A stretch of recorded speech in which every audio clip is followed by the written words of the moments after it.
Our first guest tonight is a talented musician, a Peabody Award winner, and an Emmy and Grammy nominated comedian. You know from his work on Saturday Night Live, Portlandia, Documentary Now, Los Spookies, and Wednesday. Please welcome back to the show one of my favorite people, Fred Armisen, everybody.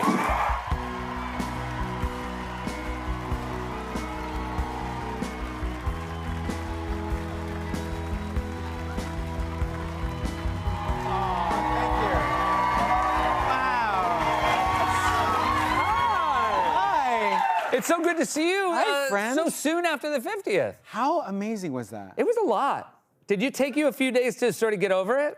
That full week was like, I was in a daze. Yeah. It was wonderful. I mean it in a good way. But I was just in a daze that whole week. Like, it did feel like, wow, is that a dream? Yes. And I it kind of was. Wait, you also, you had a lot on your plate, and I want to talk about everything you did. But even in the night of the 50th, I mean, I had very little things to do. I found myself, like, going into old anxiety holes. Ah. You always struck me as the most, like, even-keeled person at SNL. Are you incapable of getting nervous on that stage? Yeah, I'm incapable. even my audition, I for some reason, I just felt like I just didn't want to be nervous. Yeah. And it's a little bit also like I felt like I had nothing to lose. Right. So, yeah, for some reason, I don't know, I'm not like bragging about it. It's just like, I just don't have that feeling. You were always a very good, I felt like a touchstone to go to when you were on stage, because I think there were certain cast members of ours who were brilliant and incredible in sketches, but if you looked at them, you sometimes felt like, oh God, what are we doing? And if you looked at you, it was a real reminder of like, oh no, this is supposed to be fun, this is a gift. But I would say the same about you, though. Oh, that's very nice of you I would say, also, especially as when you were head writer, like when you were writing, it was like you were the captain of that ship, and it felt, I never saw you like stressed about anything. Oh, that's, I was. But you always seemed like steady. That's the important thing, right? Not to be like, oh. But now I want to ask about this. Also, no nerves because you, Radio City. Couple of things. One, you and Maya did Prince and Beyonce. Such a joy to watch. Yeah. Such a joy to see you. Thanks. But you also, you played drums with Devo. You were in Devo. Yeah. And then you played drums as well for the B-52s. Yeah. And I think I knew about Devo. I didn't know about the B-52s, and I was sitting with Forte and Sudeikis, and it was this really great moment where we were all like, oh my God, look. Look over there. Because also the drum set was so far away, it almost looked like maybe the B-52s didn't know. Yeah. How was that whole, I mean, what about, talk about the Devo and how it came to be, and I know that band is very important to you. They're hugely important to me. In fact, when I was 14, I got tickets to see Devo in concert, and I saw them at Radio City Music Hall. Get out of town. Yeah, which is where this was being performed. So it really was, and the fact that it was tied in with SNL was like this, it was like everything wonderful happening at once. And on top of that, like I also wanted to do a good job playing drums. Like I wanted to make sure like I delivered for Devo and for the show, but God, I loved it. And B-52s, one of my favorites. Yeah. I remember when they were on SNL originally, it was the first new wave band I'd ever seen, and it just blew me away that anyone could be like obviously you were performing was a thrill. Did you have a favorite moment as a spectator at the Radio City concert? I think just seeing David Byrne. Yeah. David Byrne is still an incredible person to see up close. Yeah. To watch him do something simple like drink a glass of water, you're like, huh. So you also do water. Yes. You know what I mean? That's exactly how I feel about it. Like, wow, he's just walking around. Yeah. And he's still got that same look on his face of like, yeah, I'm gonna dance. Yeah. And what did you like from the music night? The most special moment, I had a real Bonnie Raitt reaction. Yeah, Bonnie Raitt just looked great, sounded great, and just the timelessness of Bonnie Raitt put me in a really good mood. Yeah. Also, the Backstreet Boys seemed so happy. Yes. Yeah. Yeah, and so was the crowd. The crowd was so into it. Yeah. I had a moment where, you know how you can kind of tell when the cameras are coming over? Because you were also part of the show in the audience. Yeah. And I had my arms around Alexi, and we were dancing to the Backstreet Boys, and the camera came over, and I was like, this is going to be the moment they catch me. Like just jamming out to Backstreet Boys. And like 10 minutes later, I had a text from every college friend being like, you always loved the Backstreet Boys. I also liked watching Eddie Vedder because they did that Tom Petty song. Yeah.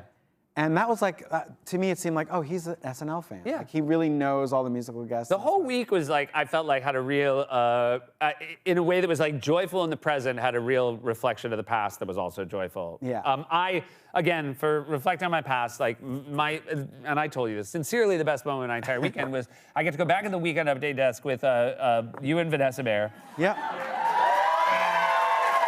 Yeah. This is just one of the great all-time premises. Well, you guys were Lauren's friends for growing up. Yeah. And it's the most, it is also so patient, and it's like lovely and quiet.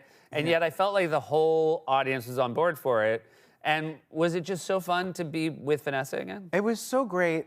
Also writing it. Yeah. We all wrote it together. Seth wrote it as well, and Colin and everyone And the at whole Wicked Update Update. team.